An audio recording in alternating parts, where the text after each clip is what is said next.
Hitting revenue targets is hard and requires constant hustle.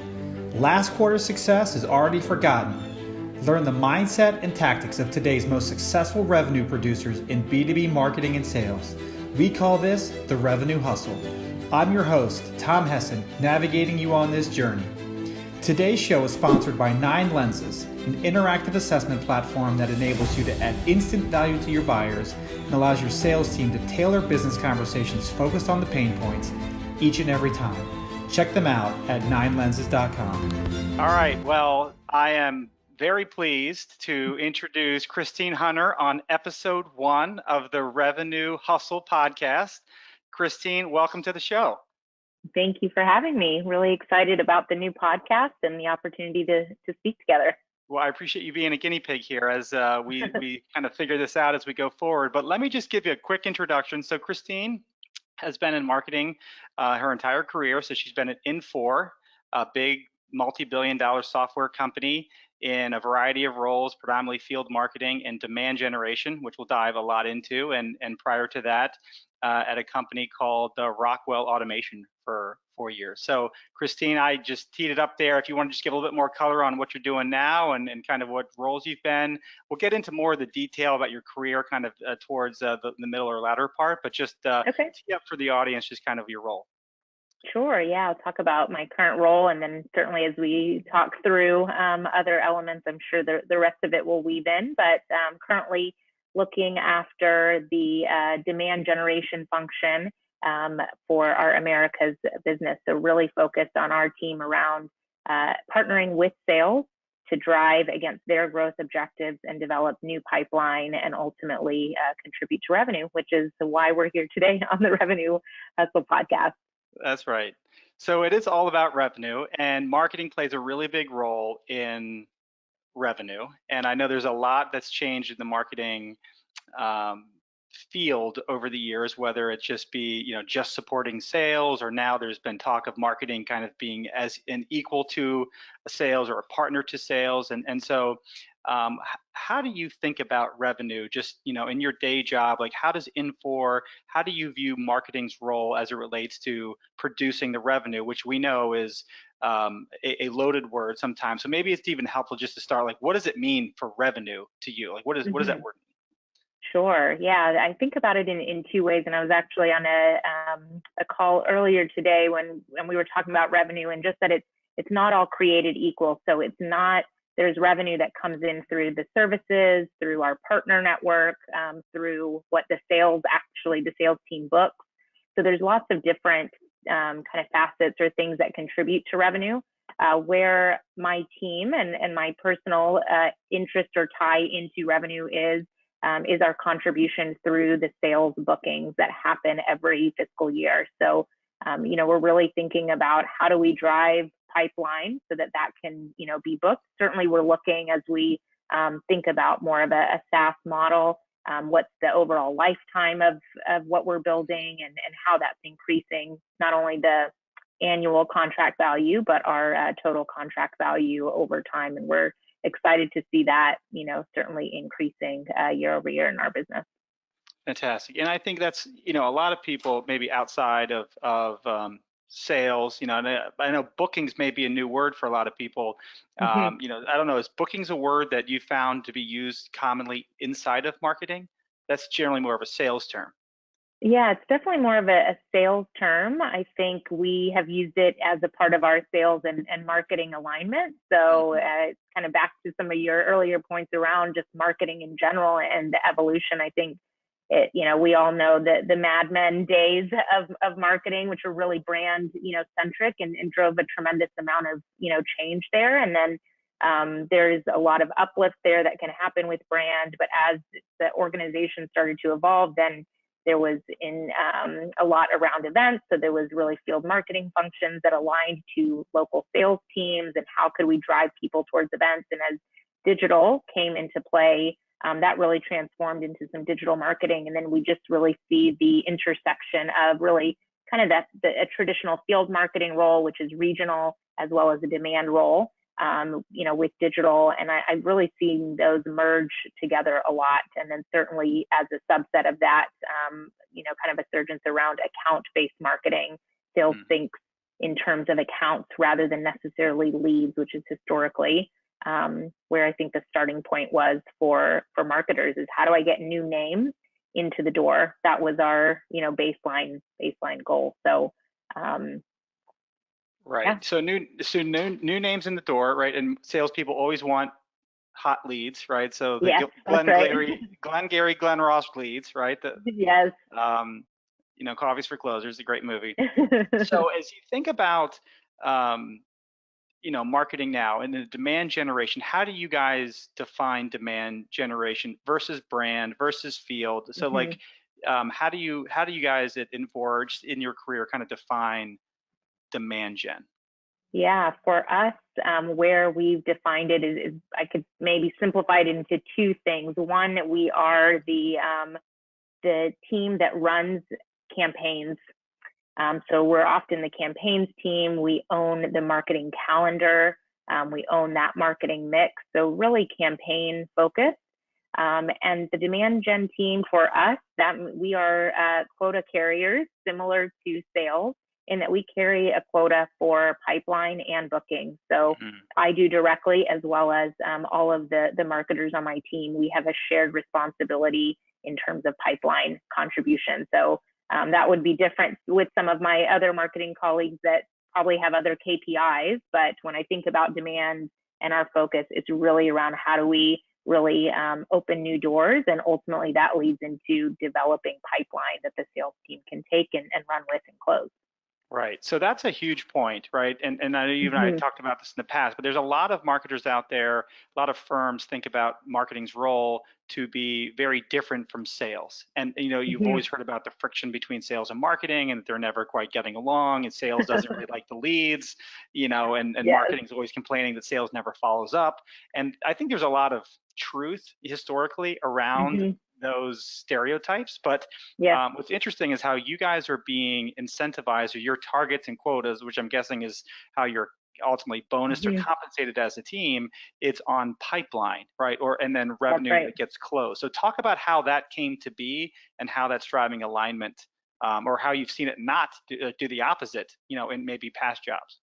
Yeah, absolutely. So actually, when I started in this chapter in my career, it was I talked about kind of the field marketing model being very event heavy. And so that's really what the KPIs were around, was number of events kind of executed, as well as the number of attendees. And so if we really when we started there, what was missing is, how does that impact the business? We all get a great feeling. Most people do, I should say, when you go and, you've got a really great conversation in person. I wish we could do more of that, certainly right now. But when you're doing events, there's just something very, very tangible about it. And so you walk away with this positive feeling, but being able to connect that back to the business, was really difficult in terms of the way that we were, tracking, or that's really what the business was asking back of us, certainly from a sales perspective. And then if we think about just finance and what they're investing in marketing, what am I getting in terms of a return on that investment? So we needed to think about other more similar business metrics that we could communicate that really had us have a seat at the table. We were linking arms. And so we really started many years back on this demand generation target. And at the time, I was an individual contributor, but really was involved in some of those early processes. And we started to think about pipeline being our number one metric. That's where there was a shared interest between sales and marketing. And so we looked at, what was the sales bookings target for the year? How much pipeline do they need to have in order to meet those booking targets? So what's their coverage? That's anywhere from a 3 to 5x, depending on, what your model is and kind of what you're creating. And then from that, how much of that would marketing sign up to directly contribute? So not just influence. We know we're actually probably influencing a lot of the pipeline in one form or another, whether they come to the website once, maybe they saw an email from us. There's a lot of light, touch points that are happening there. But we really focused on where marketing was sourcing leads and opening up, new opportunities. And so that's where we started. We started by looking at pipeline, and then started having those conversations around how do we think about the funnel and get really deep in terms of our measurement of the funnel, the conversion through stage, which is, in many ways similar to how, a sales team is operating. How much of this qualified pipeline are we closing? What's coming into forecast? What's committed? So trying to really put ourselves in their shoes and say, what is it that they're driving? How can we help to be partners in driving that forward? I find that just personally on a human level, when you see someone is, out to do some big initiative, and you kind of come and understand what they're trying to do. And if you can give your strength or your gift to them to help that process, that's really normally a really positive outcome. So how could we from marketing come alongside sales and say, you have a goal of achieving this, we can help you here. We're even going to say, we're going to help you so much that we're going to commit to carrying the quota alongside of you as well. Well, I'm sure there's a lot of marketers out there and salespeople envious of that relationship that you guys have at Infor. Like, how did that come to be? Like, did that just like naturally evolve? But a lot of times there's just like either hostility or just there's a lot of hostility. And like, how does that just like? Because I'm sure there's a lot of other people that would aspire to have that. I'm curious, like if Infor if there was specific leaders that had good relationships, or just how did that come to be? Yeah, the person that I remember kind of bringing the model in, he was at the time head of, he had a lot of different things. He had demand gen. He owned a part of the sales team.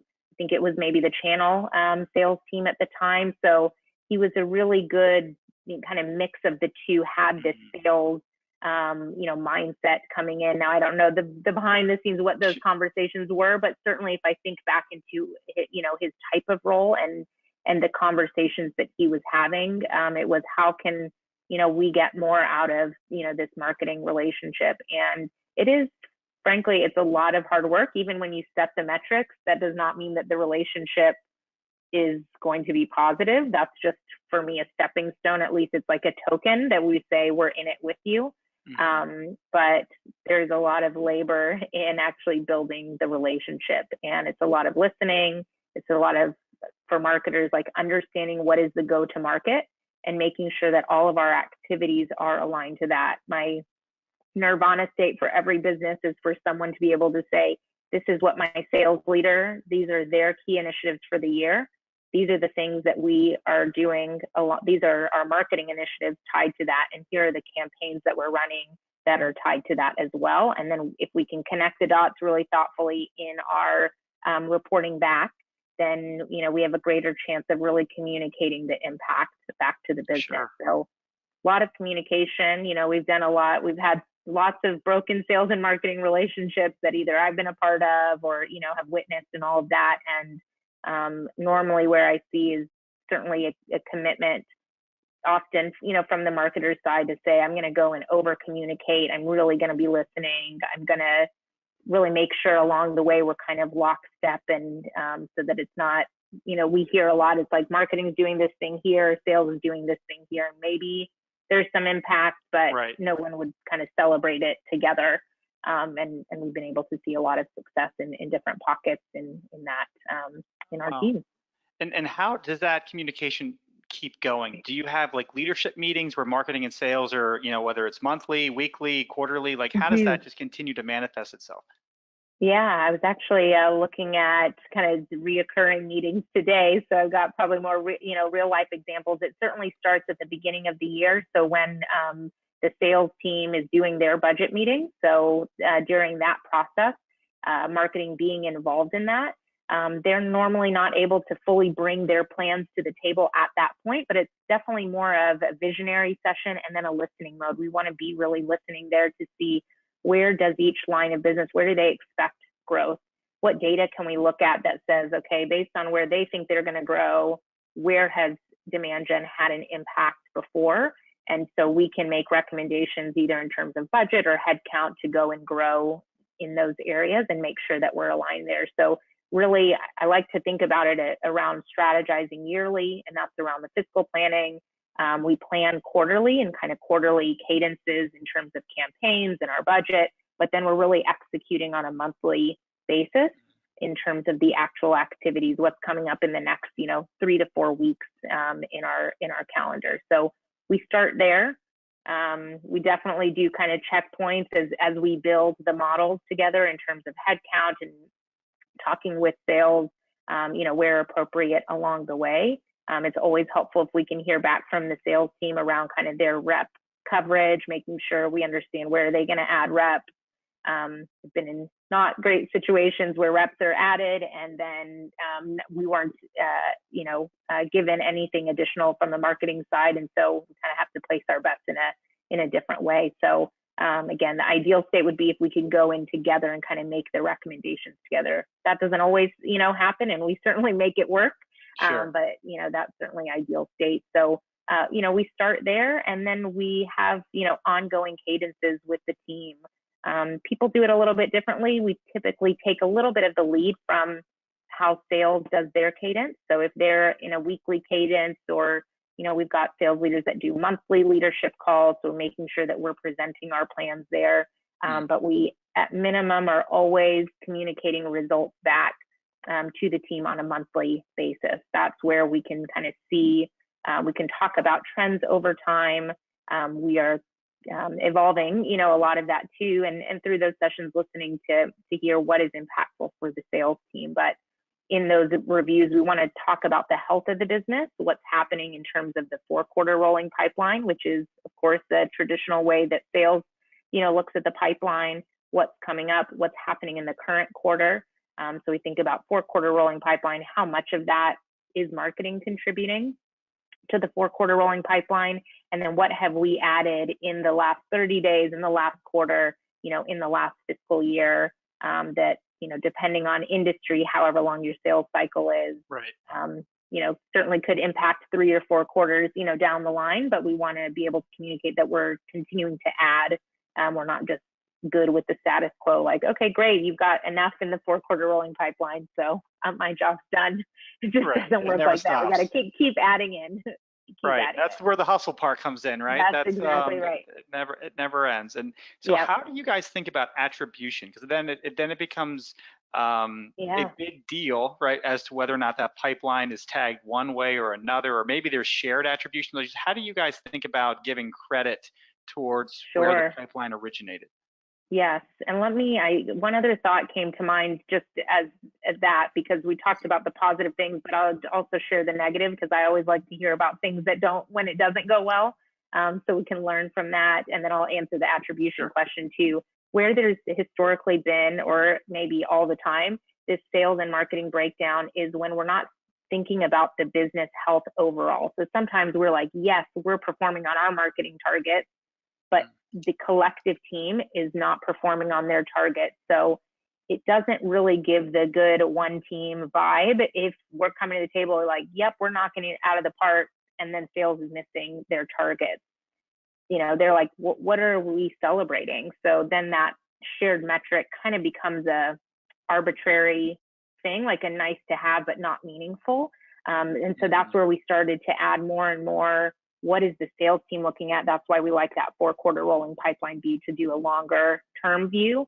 And that's where often I'll have conversations. This person keeps asking me for pipeline, but I'm hitting my numbers. And we go and say, well, what does the 4-quarter rolling pipeline look like? How much coverage do they have? Are they sitting at a 2x and they need to be at 3x?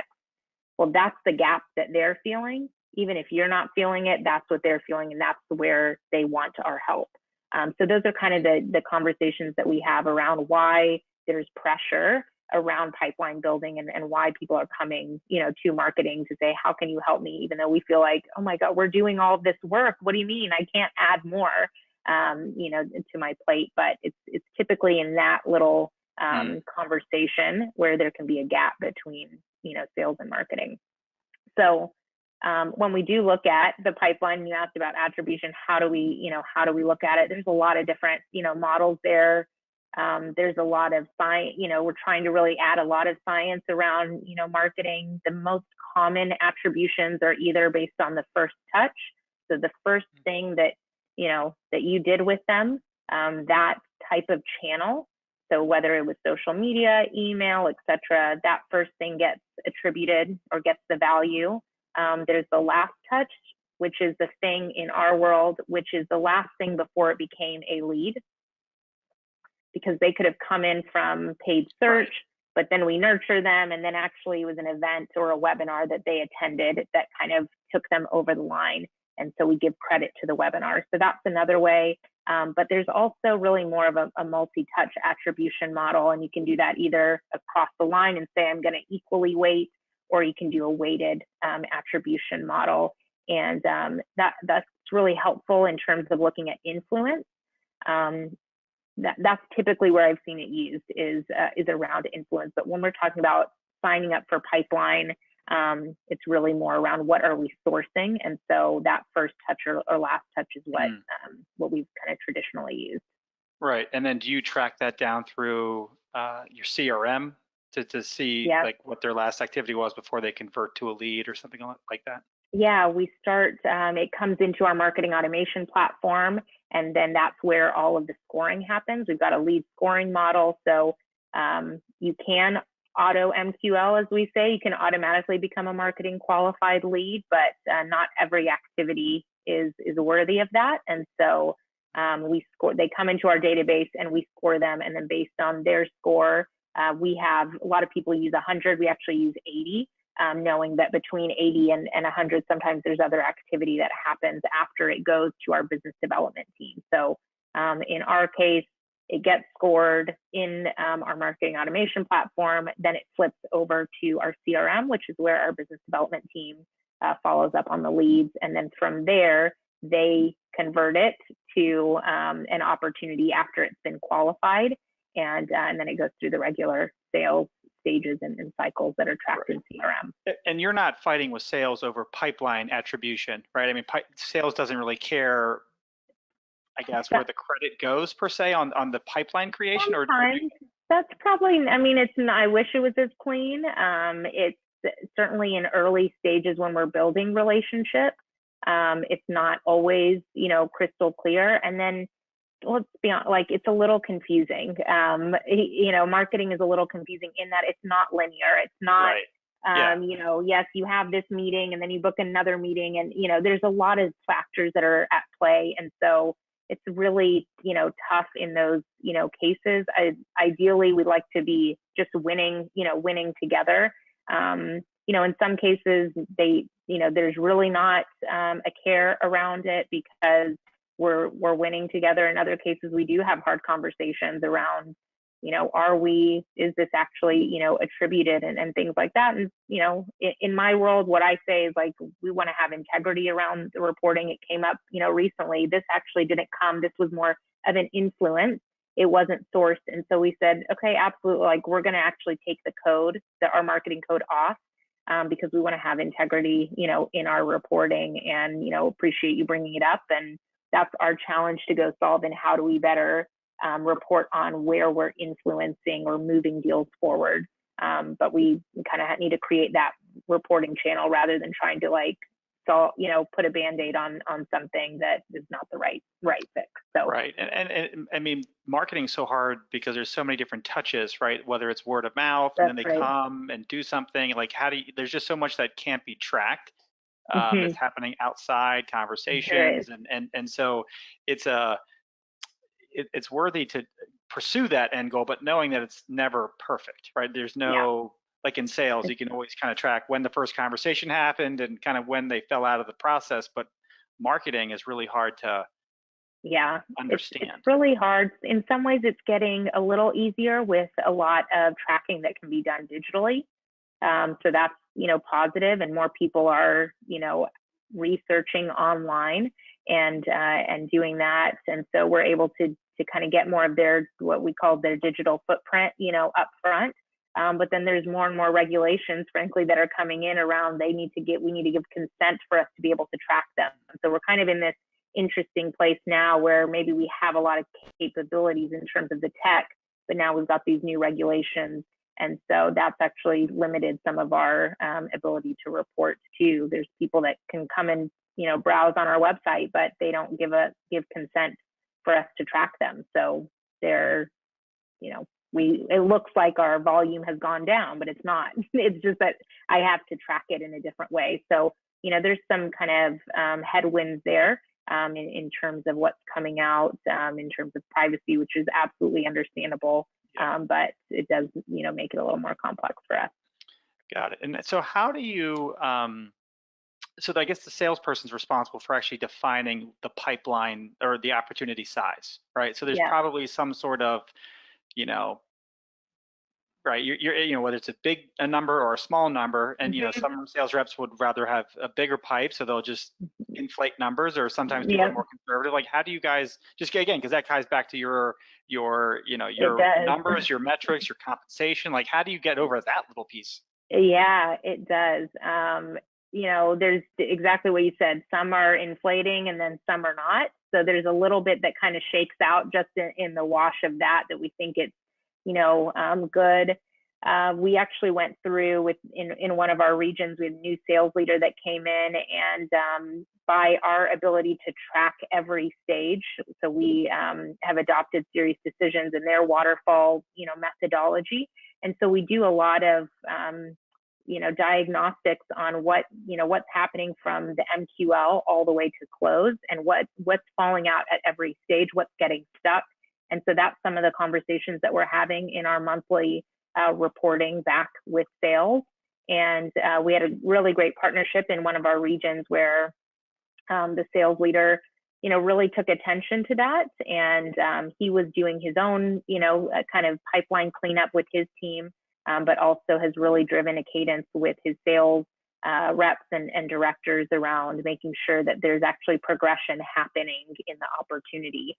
So they're only staying in stage at a certain amount of time. They're, getting valued and all of that. And that was a positive outcome from the sales and marketing relationship, that was really built. That's the ideal state, is that we're bringing some of this data to the table, but sales is, taking action and having some accountability. Because at the end of the day, we don't put the value on the pipeline. I don't want to, because that could get really in the muddy waters. Right, sure. But we just at least want to basically be good stewards of the opportunities that we're creating and making sure that we're delivering a good customer experience after they get out of marketing's hands. Right. And so because of you guys have this shared pipeline goal between marketing and sales, I think it would it's easier then for you to demonstrate ROI to the business, from marketing, right? If it was just correct, like you earlier in your career, whether a number of events, how many people showed up, and you could show all these wonderful things. That's fuzzier to kind of show ROI, but it seems like the way you have it now, it's easier to demonstrate that. Is that true? Yep. Much easier, because we can kind of point back to, this particular type of channel is driving this type of pipeline. We're able to track where it closes. And so we do a lot of analysis around that, on what's working, what's not working, where do we want to invest, what are new types of channels and things that are coming into play, so that we can make sure that our marketing mix is modern all the time when we're putting it together. Because whatever worked 10 years ago likely is not working today, or if it's working in a different way, meaning like email is not dead, but you got to be different in your emails when it first started, kind of a different game.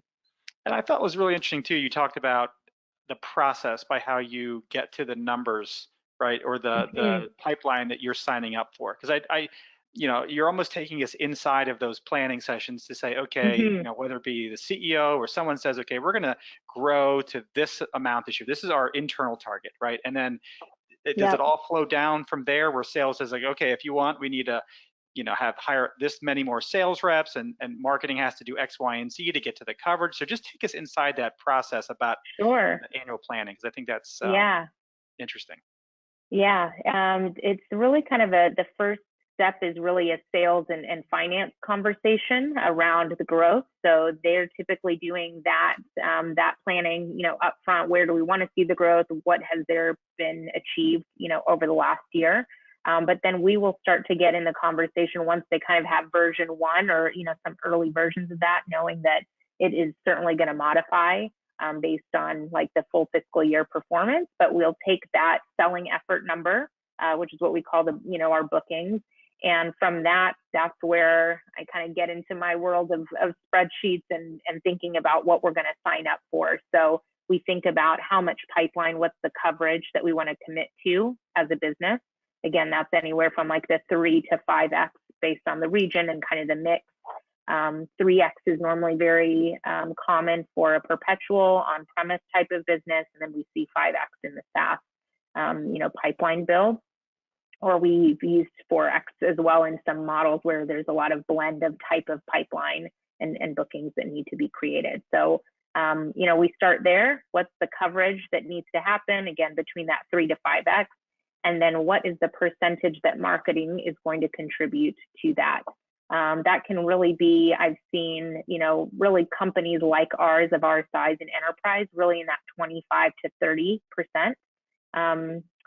Some spaces, if you're running a ton of net new business, or in smaller organizations, you may be in the 40 to 50%. But in our group, where there's a mix of we're selling, cross-selling into existing customers, there's some, upsell or kind of conversions happening, as well as net new, kind of average out in that 25 to 30 range. 30 is probably pretty aggressive in a North America market. That's the pipeline you're committing to. Correct. Yep, that's the pipeline that we're committing to. And then from there, I take it back and also think about what's the booking. So we kind of model the pipeline, then we also model the booking. So what percentage of bookings are we going to sign up for? I've seen anywhere from 12% to about 20% of where marketing is going to contribute, to bookings, knowing that, some of the things are obviously going to, fall out of the funnel as they get qualified and things like that. So we take those two numbers as our North Star, if you will, and then I back up from there and say, what's the average deal size?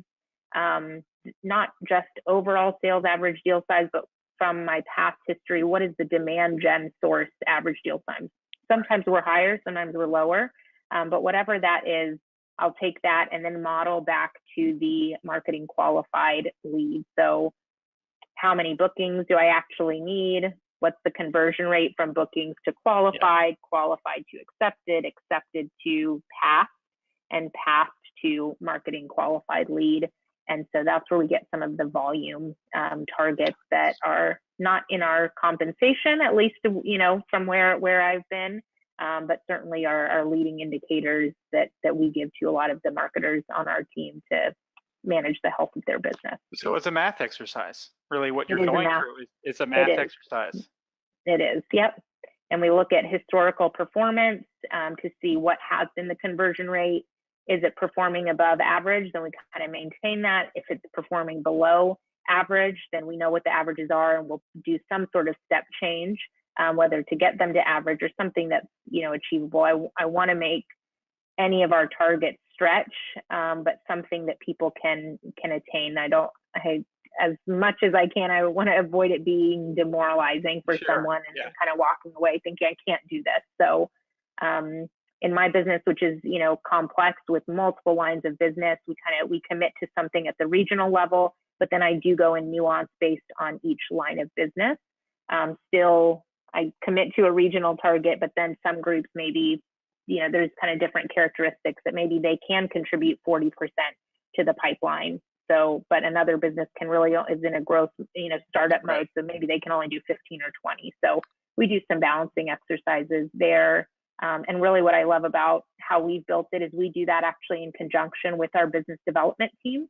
They also carry quotas around opportunities passed. So we do a shared model where I'm kind of committing to what I'm going to give in terms of marketing qualified leads. We're sharing the target around what's passed, and then all the way through the funnel. And we come to the table together to share results with sales too. So it's a really good kind of partnership with the sales and business development and marketing in that case. Wow. No, that's a great inside look into how you guys actually kind of get to the numbers, right? And how you back into what you're willing to commit to. Mm-hmm.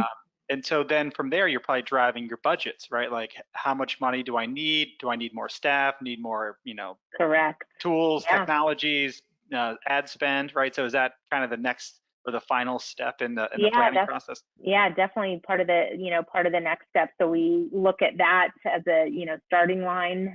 So we can say, okay, if I need to build that pipeline, what is the marketing budget and headcount that I need to support that? There's, certainly a lot of, modeling that can be, done out there. I've seen, budget and headcount splits, kind of maybe 35 to 45% in the headcount side, and then the rest in program spend. I think again that all kind of depends on what stage you're in your company and the type of marketing that you're doing. Are you in a volume business? Is it more B2C? Is it B2B? Are you taking more of an account-based marketing approach? Are you trying to drive inbound? Or do a lot of outbound campaign and orchestration there. So there's a little bit of budget modeling that we do around that. And then, we look at the program spend and saying for every two other metrics that I track with my team is back to the ROI or the output. For every marketing dollar I spend, how much pipeline am I getting out of that? And then how much am I getting in bookings on that as well? And I think in a lot of companies, it's about, $20 for pipeline output. We've seen it, upwards of 40, or more dollars. So we can do, again, math exercise. Thankfully, I was good enough at math, or at least have figured out a way around an Excel spreadsheet to make it work for me. And so that's another calculation too, and seeing what's the step change.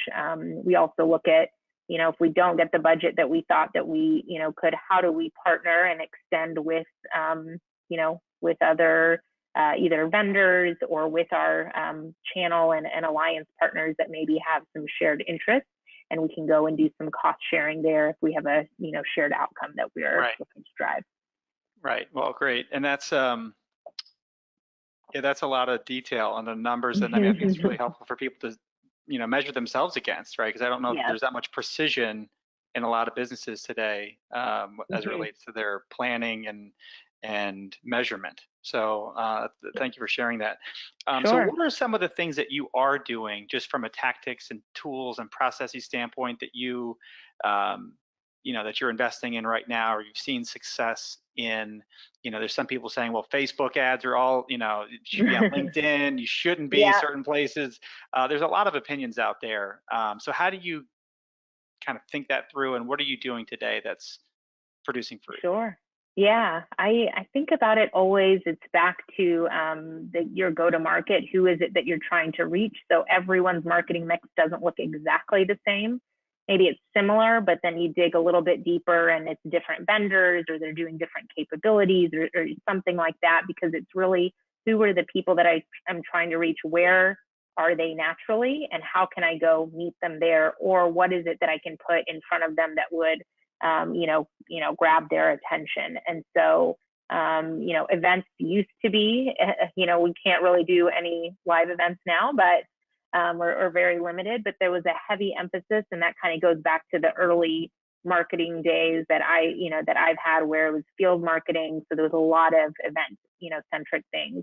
We're obviously moving, away from that. We were doing so quite a bit, earlier in terms of digital, and just the expectations that there are from a consumer standpoint. When you are buying and shopping online and doing all of this, there's so much science and personalization that's there. And it's kind of really, if you think about it, bizarre in your day-to-day that for like 8 hours, you get this one experience in maybe your B2B world, and then you go to B2C and you have, if you think about it, a completely different, very personalized experience. So we're really trying to, at the end of the day, and this was, I think, a myth from many years ago, that B2C and B2B were very different. I think the difference is just the number of people that are in the committee for buying. Singular versus multiple, people. But at the end of the day, you're still selling to people. It's a person to person. You're building a relationship, whether that we're probably building a deeper relationship based on the, dollar investment versus when I walk into CVS, down the street, but I'm still buying, from a person. So That's kind of the North Star, what we keep in mind in terms of where are people at and who are the types of people. Am I reaching, a developer or a VP or or an executive and things like that. So we're seeing a lot of, digital engagement demos and trials are really working for us. How can we're in the software business, how can we expose people to more of our software earlier in the cycle? That we'd love to be able to do, more and more of that when we do have those offers. They really convert well through that. So we actually see a lot of people still, obviously coming to the website. Chat is a really popular option, and there is a lot of kind of evolution and sophistication that can be done with chat, so that it's not just a very linear, but you can make it interactive where you're offering multiple content pieces. Maybe you're not ready to chat today, but can I offer you one other piece of content? What's the next thing? What's the next thing? So I'm always just really recently challenging my team on what's the next step? How are we actually delivering a connected buyer journey? So they come to the website. What do they do next? Right. What do they do next after that? And next, like really thinking about, is there anywhere that's a dead end?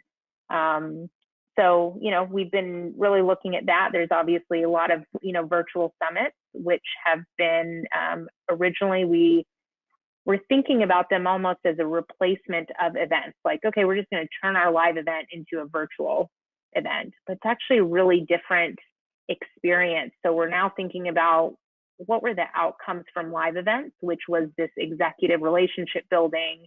How do we go and do that in a virtual way? So it maybe doesn't look like having a virtual booth. It's maybe not an all-day format of, right. Content and all of that. So we're just trying to think what are the milestones and what are people needing, right now. And, how you and I kind of got introduced was through, through the world of assessment, and really believing that in times of change, people really want something to ground themselves in, especially if we think about the people that we're reaching out to, which are executives, and really achiever type of mindset. Right. They're looking to see, how am I performing against my peers? What am I doing that maybe someone else is doing, that I need to incorporate into the business? And so I, took one of the 9 lenses assessments, through another one of your, your clients, and kind of got introduced and thought, this is something that we really need to bring to the table. It's kind of not in the same family as demo, but something that's a little bit more interactive. Right. In an experience, and something that is a high value offer back to to them. We see a lot, and we've been listening a lot, certainly through the the onset of the pandemic, around how people just, they're planning in shorter cycles, like in 90-day cycles rather than 3 to 5 years, because we just don't know what's going to come next. And so we need to be able to deliver value to our customers like as quickly as possible. Right. And so I think assessments, truthfully are really one of the ways that we can deliver that. There's a small time commitment in terms of a 10 or 15 minutes to complete an assessment, but there's something instant that you get back, which is of high value, which is says, here's some recommendations, here's how you're doing. So you can feel good about some areas, maybe that you are performing above and beyond, or, maybe some areas that you need to grow. Sometimes it's right. validating. Sure. You are maybe thought that you were going to go there, but it's really good to get that type of benchmark. And for us, when we're trying to reach executive audiences, we really are in the belief and agreement that that's something that would be a really high value to them, and would really help to accelerate some of the conversations with sales as well. Absolutely. And I think one of the things that marketing, like obviously we met through 9 lenses and interactive assessments. And so one of the things that we see, and I'm more of a natural seller than I am a marketer, right? So I'm still learning all about marketing. And one of the things I think is interesting is, like, when you're buying, you're always asking yourself, can this firm, this software, this solution solve my problems? And I'm trying to answer that question for myself as the buyer, right? And I'm reading your website or watching videos or attending webinars, but I'm probably the least equipped to answer that question. Can that firm, that solutions solve my problems, because I'm just not educated enough. Now I'm educating myself by reading content, but I'm still a really in a bad position to answer that. And so people come and leave and come to bad conclusions all the time. And so where I see marketing continuing to go is like personalization, right? Like you were talking about.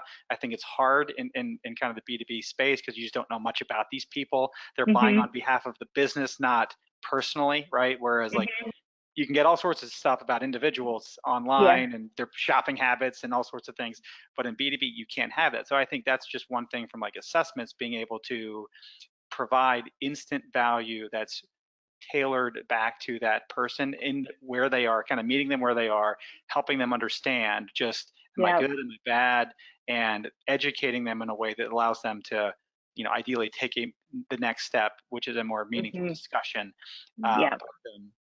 It all kind of ties together there, and I know you're just about to go live with your interactive assessment, so we're very excited to kind of see that. You guys have been a great partner.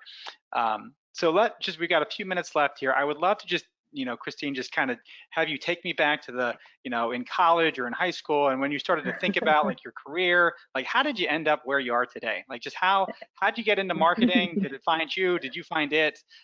Just take us through.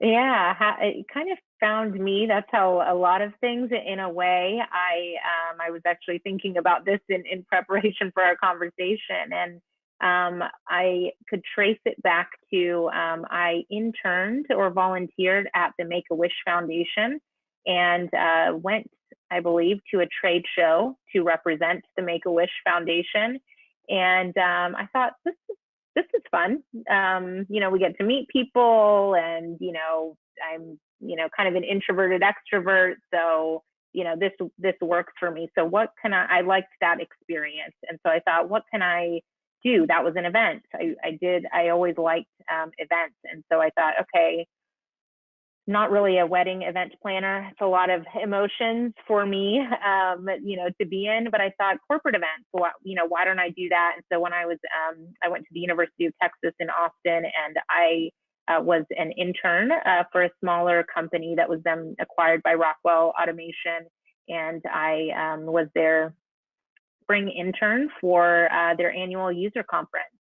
So I thought, I'm going to go into corporate events. That's what I planned to do when I got out of college. I was fortunate enough to take that internship and turn it into a full-time role at that company. And so I spent many of my early years in the event world. I was responsible for the events, and then that's how I came into Infor, was in their field marketing organization, which was very event-centric. And I've really been fortunate, at Infor, where there was kind of doors opening, one after another. And at the time, probably about 6 months into my time at Infor, was the creation of this demand generation role.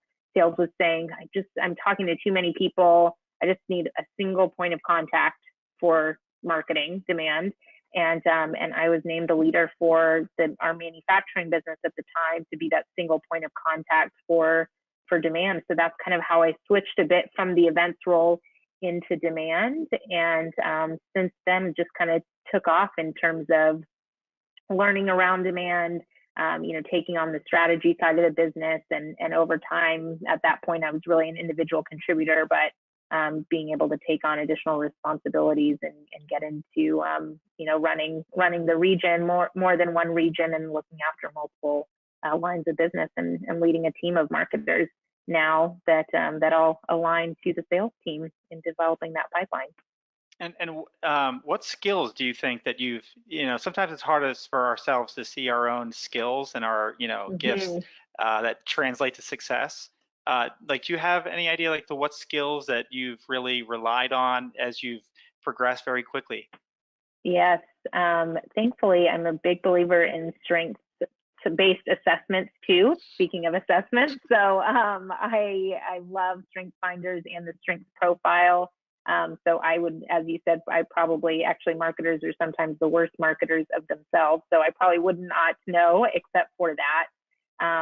But really do believe I personally have strengths around empathy, around relationship building. I'm very achiever and kind of a maximizer type of mindset. I'm very adaptable. So those are some of my kind of core strengths. And I think that combination really coming to the table, certainly in a sales and marketing, in terms of the empathy, really trying to understand where are they coming from, what are they trying to achieve, how can I come to the table.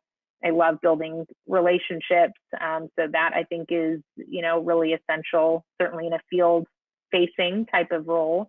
And then I'm always really, I heard on some other, kind of talk, kind of like addicted to growth. I'm always thinking about how can I adapt? How can I achieve? What am I doing next? And sometimes I've certainly not believed in myself that I had the capabilities to do it, but an opportunity presented itself. And I thought, okay, I guess I'm doing this now. And I just figure out how I can learn along the way and take some of the strengths that I have and put it into the job. And have had some, it's not all been, peach and roses and all of that, but have been able to make some incremental, moves professionally. So that's been nice.